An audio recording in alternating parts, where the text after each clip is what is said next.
Une importante délégation du Fonds monétaire international a rencontré les ministres en charge de l'économie et des finances ainsi que celui du budget. Les échanges ont porté sur le suivi du nouveau programme de facilité élargie de crédit.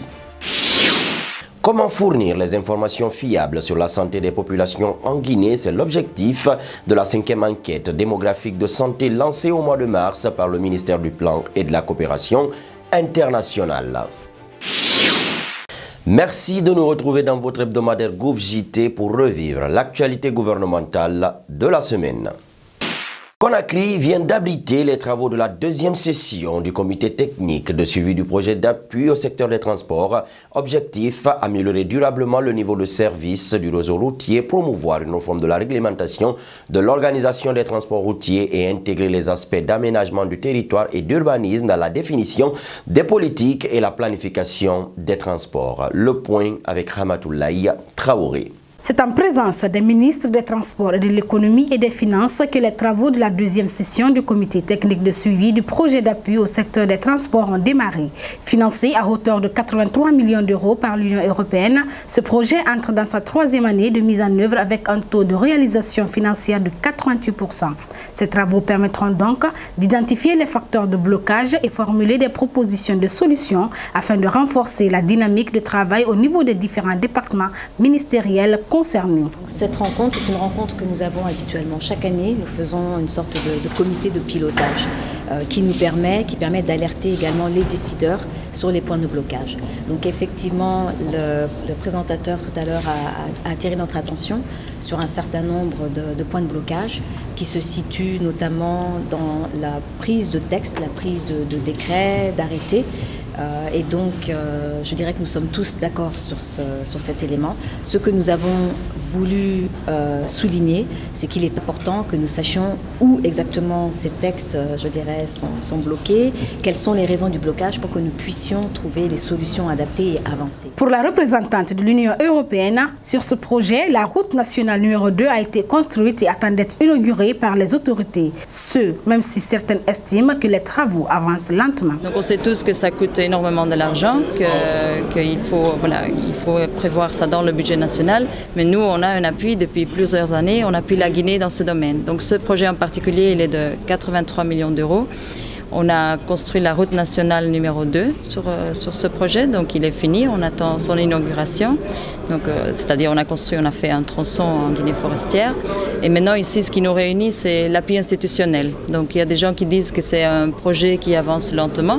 Je dirais le contraire, le projet a avancé très vite. Les assistants techniques sont allés avec les experts des différents ministères. Ils ont proposé beaucoup de textes, de projets, d'applications, de décrets.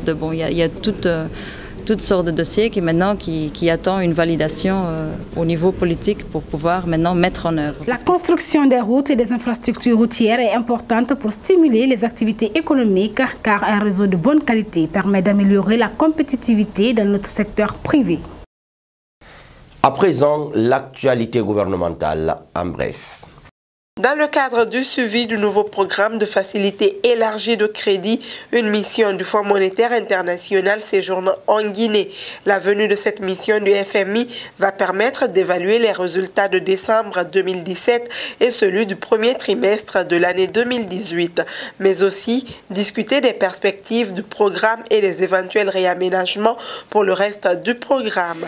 Avec la détermination affichée du gouvernement, la mission du FMI a réaffirmé sa volonté d'avoir des discussions constructives afin de trouver des solutions pérennes pour la Guinée.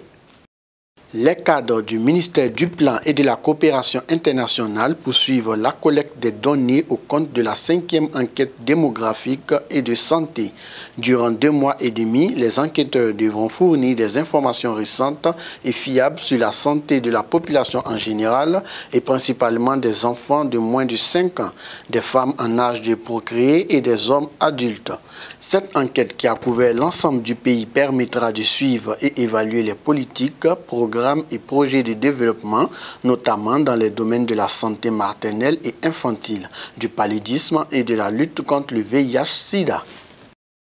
Une mission du ministère de l'Agriculture conduite par le directeur général d'ANPROCA vient d'échanger avec les paysans de la Haute-Guinée en vue de leur participation à la Journée nationale du paysan. Ces échanges ont permis aux paysans de la savane guinéenne d'harmoniser leurs idées afin de marquer leur présence à ce rendez-vous de Zérékouré. Les paysans de Sigri, zone d'exploitation de l'or, entendent démontrer à l'occasion de cette Journée nationale que Sigri est aussi une cité à vocation pastorale. Le ministère des Pêches, de l'Aquaculture et de l'Économie maritime a rencontré cette semaine les inspecteurs du Centre national de surveillance de protection et de police des pêches de Matam. Cette rencontre a permis au ministre Frédéric Loy non seulement de comprendre les difficultés auxquelles les agents de surveillance de l'intérieur du pays sont confrontés, mais aussi et surtout tirer les leçons en vue d'envisager des pistes de solutions. Une importante délégation de la communauté économique des États de l'Afrique de l'Ouest a été reçue cette semaine par le ministre Marc Yombounou. Cette délégation, conduite par le directeur de la surveillance multilatérale de la commission de la CEDEAO, était venue évaluer la performance de la Guinée par rapport à la mise en œuvre des 6 critères de convergence adoptés par la CEDEAO. Au cours de cette rencontre, les membres de cette délégation se sont réjouis de la volonté politique manifestée par les autorités guinéennes pour la mise en œuvre du schéma de l'intégration sous-régionale. Mesdames et messieurs, c'est la fin de votre hebdomadaire GouverJT réalisé par toute l'équipe technique de la cellule de communication du gouvernement. Nous vous donnons rendez-vous la semaine prochaine pour un nouveau tour d'horizon de l'actualité gouvernementale.